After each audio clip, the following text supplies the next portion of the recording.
Comment savoir si je lui plais? C'est la question que tout le monde me pose. En même temps, si vous arrêtiez d'avoir peur d'être cramé dans vos phases de séduction, on n'en serait pas là. Salut YouTube, comment ça va? Aujourd'hui, on va parler d'un sujet important, un sujet salvateur, n'est-ce pas? Comment savoir si je lui plais à mon crush afin de pouvoir se lancer en toute sérénité, disons-le, hein. Parce que même si personne ne le dit, la vérité c'est que si tu veux savoir si ton crush te kiffe, c'est pour aller déclarer ta flamme sans te prendre un râteau. Et oh, comme je te comprends. C'est la raison pour laquelle je vous ai demandé à toutes et à tous, comme d'habitude sur Instagram, de venir me raconter où t'en es avec ton crush, quels sont les signaux que ton crush t'envoie. Et du coup, dans cette vidéo, en fonction de ton histoire et des signaux que tu me racontes que ton crush t'envoie, je vais te dire si tu te fais des idées ou si potentiellement ton crush est à fond sur toi. De cette façon, toi qui regardes cette vidéo, si tu as la chance que j'ai pris ton histoire, ou alors s'il y a une histoire qui ressemble à la tienne, tu pourras faire une self-evaluation afin de pouvoir mesurer si oui ou non ton crush s'intéresse vraiment à toi. Donc j'ai envie de te dire sans plus attendre, c'est parti, allons-y, parce que c'est pas le tout mais il y a du boulot.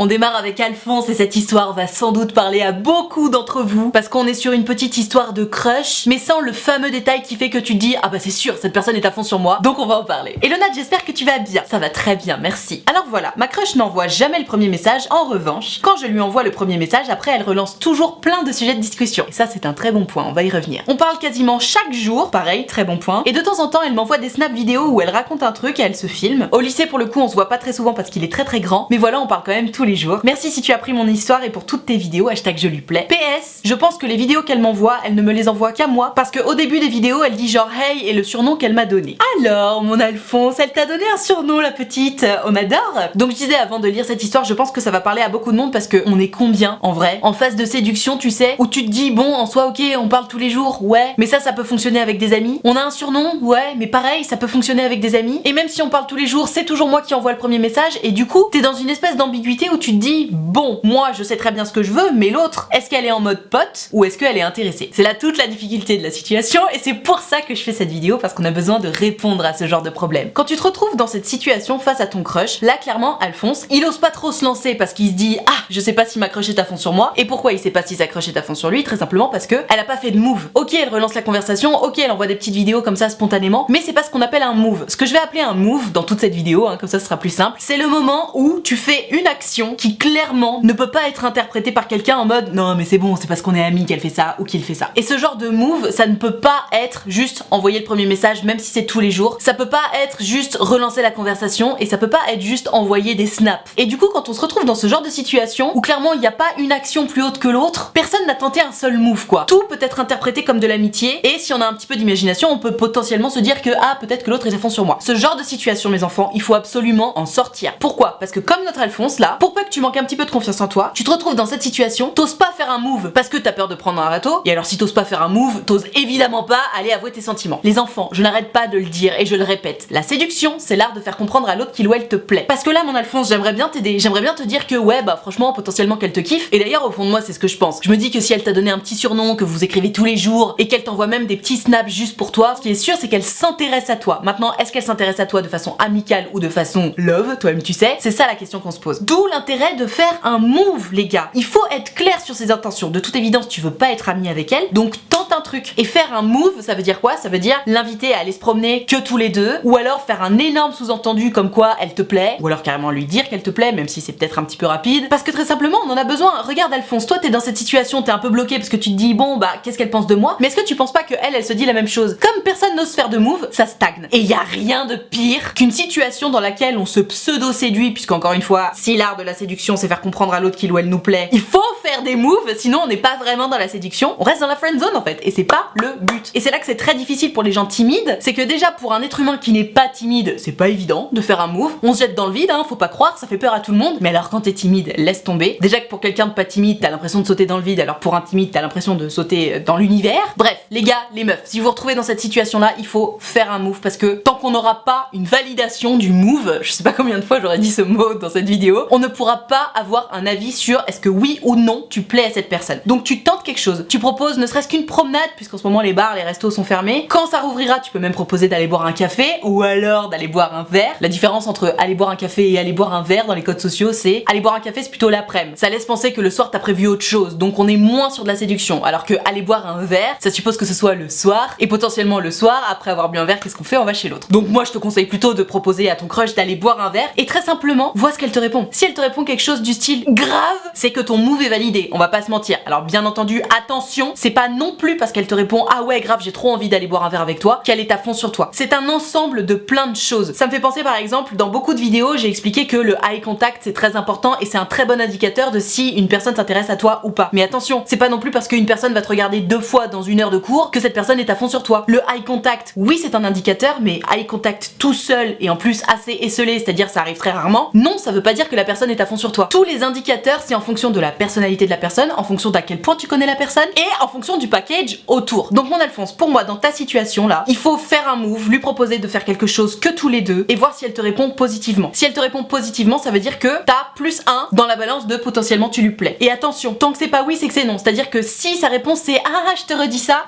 ça pour le coup, si le fait qu'elle te dise oui à un verre, ça veut pas forcément dire qu'elle est à fond sur toi, je peux te dire que le fait qu'elle refuse le verre, c'est sûr qu'elle est pas intéressée par toi. Donc surtout on garde bien en tête, seul le résultat compte, c'est-à-dire que tant que c'est pas ok, on a une date, un jour, une heure, un endroit où on sait qu'on va se voir et passer du temps que tous les deux, c'est que c'est non. Donc toi qui regardes cette vidéo, si jamais t'es dans cette situation, tu sais quoi faire. Pour l'instant, on ne peut pas être sûr à 100% que ton crush te kiffe, d'où l'intérêt de faire des moves. Et on passe à l'histoire suivante. Tiens pareil, histoire dans laquelle beaucoup de gens vont se retrouver. Gertrude elle est amie avec son crush depuis 2 ans. Et du coup au fur et à mesure du temps ils se sont rapprochés. Et là c'est vrai que pour le coup son histoire est ambiguë. Je suis sûre que ça va parler à beaucoup de personnes, je te la lis. Hello Nad, pour une fois que je vois une story qui me correspond aussitôt, je croise les doigts pour que tu choisisses mon histoire. Et bah tu vois ma Gertrude, t'as de la chance, j'ai pris ton histoire. En gros je suis amie avec un garçon depuis presque 2 ans. On s'est progressivement rapprochés avec le temps. Il était en couple quand on s'est connus, mais sa copine a cassé après 1 an de relation. Et pour le coup ça l'a vraiment abattu. Après quelques mois, il m'a révélé qu'il était de nouveau prêt à s'ouvrir aux relations et c'est là que tout a commencé. Ok, ça pose les bases de l'histoire. Il s'est montré de plus en plus proche, il sous-entendait que je pourrais l'inviter en balade, il a fait des compliments sur ma tenue. Ah oui, très très bonne parade d'ailleurs par rapport à l'histoire précédente là. Si tu n'oses pas proposer à l'autre de faire un truc genre aller boire un verre ou quoi, tu peux envoyer une vanne en mode bon bah quand est-ce que tu me proposes qu'on aille boire un verre? Très très bonne parade, notamment pour les timides. C'est assez anodin mais vu sa façon d'être en général, je me suis tout de suite dit qu'il avait quelque chose derrière la tête. Et puis pareil hein, ton intuition c'est important. On a commencé à partager des délires ensemble jusqu'à s'écrire tous les jours maintenant. S'écrire tous les jours c'est un signe potentiellement annonciateur, on vient de le voir. Quand on se voyait en vrai, au début on était un petit peu gênés l'un avec l'autre sans savoir vraiment quoi dire, mais maintenant on s'est rapprochés là-dessus aussi. Tout semble pour le mieux mais je doute encore beaucoup de l'intéresser. Alors attention, il ne faut pas confondre l'intuition et le manque de confiance en soi. C'est pas parce que toi t'estimes que personne peut être love de toi que personne ne peut l'être vraiment. Attention. Je doute d'abord parce qu'il a souvent été en couple, il était très attaché à sa dernière copine et il en parle encore avec amertume. Le fait de parler encore de son ex, c'est un petit argument dans la balance des moins. J'ai l'impression qu'il n'a pas vraiment de raison de s'intéresser à moi et qu'il pourrait avoir mieux. Ça c'est ton manque de confiance en toi qui parle. Aussi, il ne me laisse pas forcément de signes évidents comme quoi je lui plais. Il me fait des compliments pour rire, mais il se rattrape toujours en disant eh, rêve pas trop hein. Ah, le bâtard. C'est un peu bête, mais j'ai pas l'impression qu'il y ait de signes que je lui plais vraiment. Et vu que je n'ai pas vraiment confiance en moi, je l'aurais deviné, notamment en ce qui concerne la séduction et le reste aussi d'ailleurs, je n'ose pas aller trop loin dans la démonstration de mon intérêt. Dans quelques semaines, on part en vacances avec des amis et ce sera le moment de me rapprocher de lui, mais encore faut-il que je sois sûre d'avoir mes chances. Merci d'avance Nad et merci pour tes vidéos, ça m'a beaucoup aidé à sortir de ma zone de confort, hashtag je lui plais. Merci à toi ma Gertrude pour ce gentil message. Concernant ton histoire là, avec cet Alphonse, je l'ai prise exprès parce que je me suis dit waouh, c'est tellement ambigu que c'est sûr ça va parler à beaucoup de gens. Et pour le coup, je comprends un petit peu ta tourmente parce que c'est vrai que ce garçon, il est pas facilement lisible. C'est-à-dire que, ok au départ vous étiez amis etc. Mais bon, quelques mois après sa rupture, il vient te voir droit dans les yeux en te disant bon bah ça y est, je suis prêt à passer à autre chose. Ça pour le coup, tu le mets dans la balance des plus. Potentiellement il s'intéresse à toi, potentiellement c'est ce qu'on appelle un move. Suite à ça d'ailleurs, vous vous rapprochez, vous avez des délires ensemble, vous vous écrivez tous les jours, on reste dans la balance des plus, mais il parle tout le temps de son ex. Et dès qu'il te fait un compliment, il te dit de pas trop rêver. Et alors du coup ce comportement, ça me fait vraiment hésiter entre il maîtrise parfaitement le suis-moi je te fuis, fuis-moi je te suis, parce que du coup ça rend dingue hein, le chaud froid très léger comme ça, ou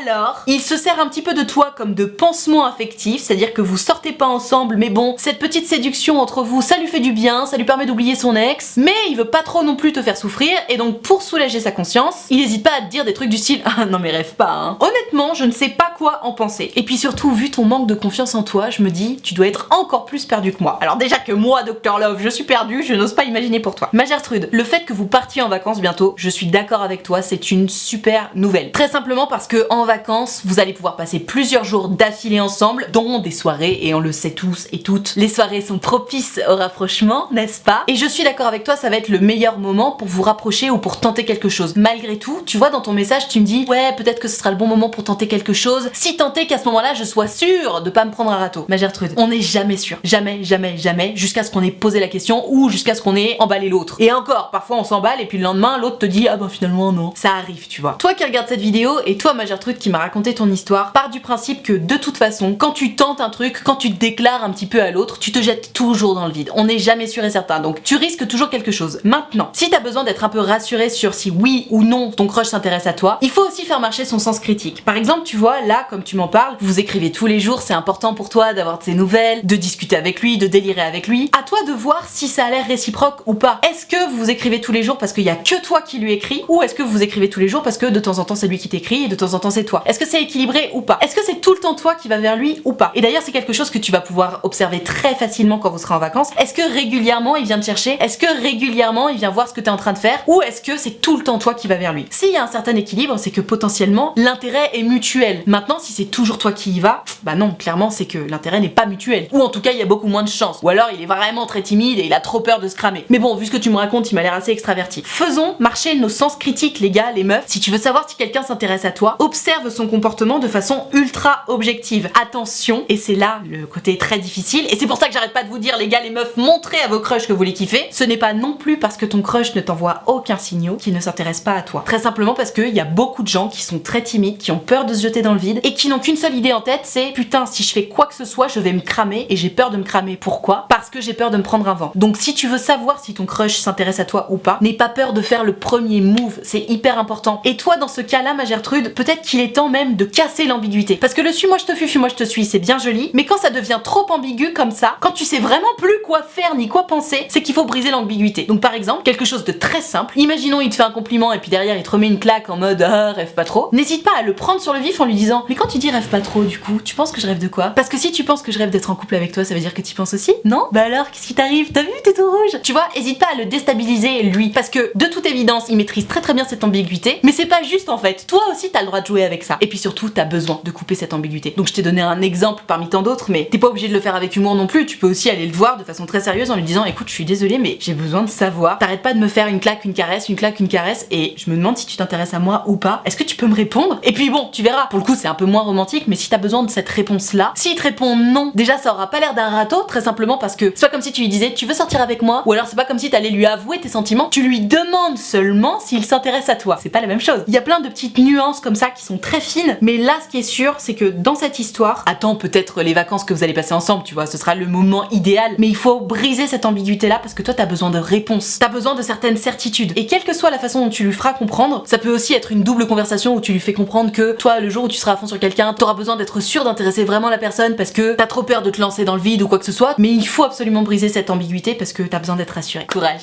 Ah, une situation un peu plus claire pour notre Alphonse. Salut Nad. La fille qui me plaît se comportait normalement avec moi, mais ça a changé. Enfin, j'espère. Elle a commencé à rigoler à chacune de mes blagues, même celles qui sont pas ouf, et elle a même fini par me complimenter sur mon humour. Ok, ça c'est un très bon signe. Elle me demande toujours si telle ou telle fille me plaît, et j'espère que je m'empale pas trop vite. En tout cas, merci pour toutes tes vidéos, grâce à toi je suis moins timide, hashtag je lui plais. Écoute, je suis ravie d'avoir pu t'aider mon Alphonse. Dans ta situation là, tu m'expliques que cette nana, bon au début elle était un petit peu indifférente, et puis tout à coup elle s'est mise à rigoler à toutes tes blagues, et elle t'a même dit que t'étais trop drôle. On est d'accord, c'est un très bon signe. Maintenant, attention, c'est ce que je disais tout à l'heure, le fait que quelqu'un rigole à tes blagues et te dise que t'es vraiment trop drôle comme mec, oui c'est un signe positif. Maintenant, attention, comme je te disais, ça doit être dans un certain contexte. Si elle ne fait que rire à tes blagues et te dire que t'es drôle, mais au-delà de ça elle s'intéresse pas à toi, elle cherche pas à passer du temps avec toi, elle cherche pas à interagir particulièrement avec toi, on pourra pas dire qu'il y a un certain contexte. Maintenant, si elle rigole à toutes tes blagues, qu'elle te dit que t'es tellement drôle, qu'elle te regarde tout le temps, qu'elle cherche tout le temps à passer du temps avec toi, qu'elle t'envoie souvent des messages. Alors attention, les messages c'est vraiment à prendre avec des pincettes parce que je le rappelle souvent, mais pour moi, les messages c'est bien, ça peut être un plus, mais ça veut rien dire. Ce qui compte c'est ce qui se passe dans la vraie vie. Parce qu'il y a des gens qui vont être très branchés téléphone et messages et d'autres pas du tout. Donc quelqu'un qui va pas être du tout branché message, c'est pas parce qu'il ou elle t'envoie pas de message qu'il ou elle s'intéresse pas à toi. Donc vraiment, les messages, les réseaux sociaux, les téléphones, c'est à prendre avec des pincettes parce que ça dépend vraiment de la personnalité des gens. Donc fie-toi un petit peu au contexte mon Alphonse. Si elle rigole à tes blagues, qu'elle te dit que t'es trop drôle et qu'il y a plein d'autres choses autour, potentiellement oui, on est d'accord, elle s'intéresse à toi. Fais bien attention du coup à lui faire faire comprendre que toi aussi tu t'intéresses à elle, parce que sinon bah potentiellement elle peut se lasser et passer à autre chose. En revanche, si elle ne fait que rire à tes blagues et te dire que t'es drôle, et au-delà de ça, bon bah elle s'intéresse à toi, mais elle est pas non plus on fire quand t'es là, etc. C'est potentiellement qu'elle t'aime bien, que tu la fais rire, que t'es son ami, mais qu'il y a pas plus que ça. Donc soyez bien attentifs aux moves, aux fameux moves, parce que quelqu'un qui rit à tes blagues, potentiellement, ça fonctionne aussi avec les amis, tu vois. Moi j'ai des amis que je trouve absolument hilarants, j'ai pas pour autant envie d'être en couple avec eux. Et pour le coup d'ailleurs, il y a des gens qui sont en couple qui ne rigolent pas particulièrement aux blagues l'un de l'autre, et pourtant ils sont fous amoureux l'un de l'autre. Donc toujours pareil, c'est une question de contexte. Et d'ailleurs, si t'as du mal à être objectif ou objective sur le contexte, n'hésite pas à demander à tes amis ce qu'ils en pensent. Parce que nous, forcément, comme on a la tête dans le guidon, on est à fond sur notre crush, on se dit ah bah c'est sûr, ça y est, c'est l'amour, ou alors ah bah c'est sûr, je lui plairai jamais parce que je suis trop une merde, selon le niveau de confiance en toi que tu as. Donc 1, soyons objectifs, 2, faisons preuve de sens critique, et si tu n'y arrives pas, demande ce qu'en pensent tes amis ou tes proches. Hein. C'est hyper important parce que c'est vraiment ta balance en fait. Eux te connaissent bien, toi aussi d'ailleurs tu te connais bien, tu sais très bien si t'as tendance à t'emballer ou pas, si t'as tendance à penser que oh, ça y est c'est la folie alors que pas forcément, ou alors si t'as tendance à penser au contraire que bah t'es trop une merde et que ça fonctionnera jamais. Toi, rééquilibre ta balance en fonction de ce que tu connais de toi, mais n'hésite pas surtout à demander l'avis de tes proches, de tes amis, des personnes en qui tu as confiance, parce que ça fait du bien. Et si tu n'as pas envie de demander l'avis de tes amis parce que t'as trop peur qu'ils te cassent ton délire, c'est potentiellement qu'au fond de toi tu connais la réponse mais que t'as pas envie de l'entendre. À réfléchir.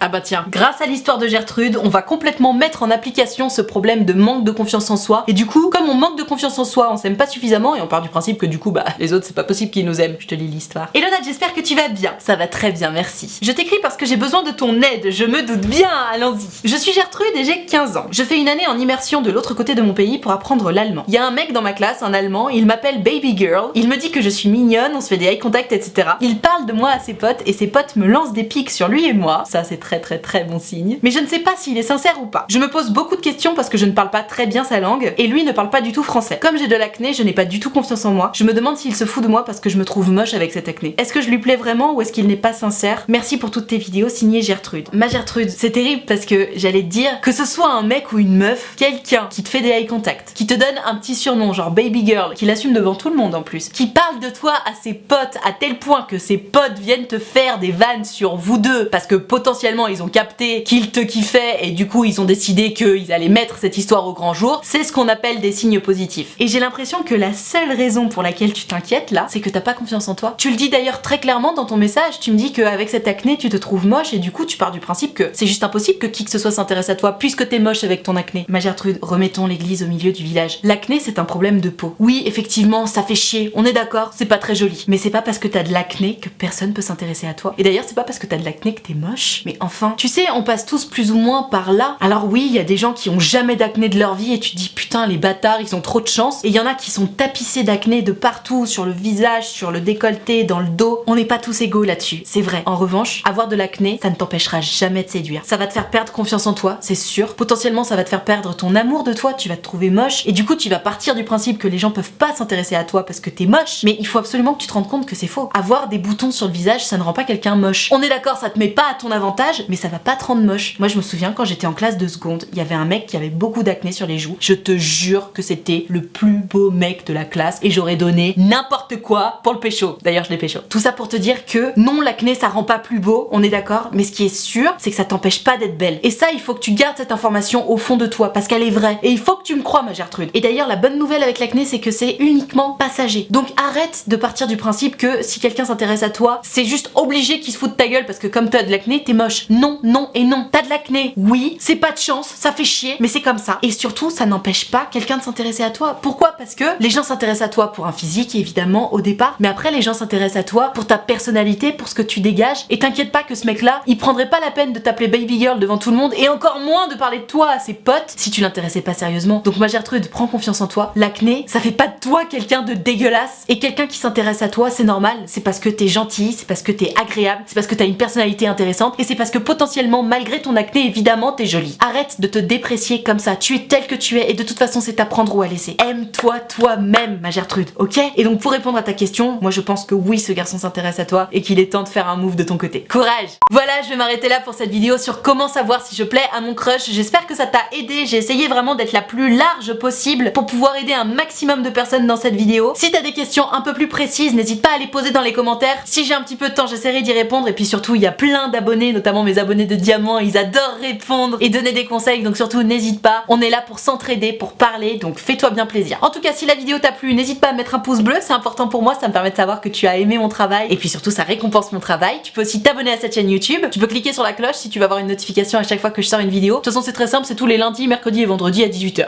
Pour pouvoir participer aux prochaines vidéos, tu l'auras compris, c'est sur Instagram que ça se passe, donc tu n'as qu'à venir me suivre et surtout il faut que tu regardes mes stories, parce que c'est dans mes stories que je précise à quel moment je prépare une vidéo, et donc c'est à ce moment-là qu'il faut que tu m'envoies ton histoire par message privé, donc je t'attends dès à présent sur Instagram. Et alors si t'es pas très branché Instagram, ou alors que t'as juste envie de discuter avec moi de ton histoire mais que ça reste privé, que ça passe pas en vidéo, figure-toi que c'est possible. J'ai créé un site internet qui s'appelle utilefutile.fr sur lequel tu peux prendre rendez-vous avec moi, tu peux prendre un rendez-vous de 20 minutes ou de 45 minutes selon si ton histoire est longue ou pas, et tu peux choisir de me raconter tout ça à l'écrit, au téléphone ou en visio selon ce qui te met le plus à l'aise. Pour ma part, j'ai une vraie préférence pour le téléphone et la visio, tout simplement parce qu'on a le temps de se dire beaucoup plus de choses quand on s'entend. Maintenant, si t'es plus à l'aise à l'écrit, tu prends à l'écrit, tu fais comme tu sens, l'important c'est que tu te sentes bien. En tout cas, si t'as envie de prendre rendez-vous avec moi mais que t'oses pas, que t'as peur de me déranger ou quoi que ce soit, déjà tu me déranges pas, jamais. Et puis surtout, c'est toujours un plaisir pour moi de vous avoir en direct et de discuter avec vous, d'essayer de trouver des solutions à vos problèmes, donc surtout tu n'hésites pas. Utilefutile.fr, le lien est dans la barre de description. Je te rappelle également que l'option de souscription payante à ma chaîne YouTube est activée, ce sont les abonnés de diamant, tu le sais depuis le temps, ils sont là pour me soutenir. C'est la raison pour laquelle il y a une cotisation de 5 € par mois ou plus d'ailleurs, si tu veux et que tu peux, n'hésite pas. Et moi, pour les remercier de tout ce soutien, je leur ai créé un groupe Facebook dans lequel on discute tous ensemble, je leur fais 3 lives Facebook exclusifs rien que pour eux par semaine, et tu l'auras compris, tout le monde est très gentil, très accueillant, très bienveillant, donc pareil, si t'as envie de venir les rejoindre mais que t'oses pas, que t'as peur ou quoi que ce soit, surtout tu n'hésites pas, tu seras forcément bien accueilli puisque c'est la règle d'or des abonnés de diamant. Tout ceci étant dit, merci infiniment d'avoir suivi cette vidéo en entier, et moi en attendant la prochaine vidéo, je te fais des très gros bisous. Ciao.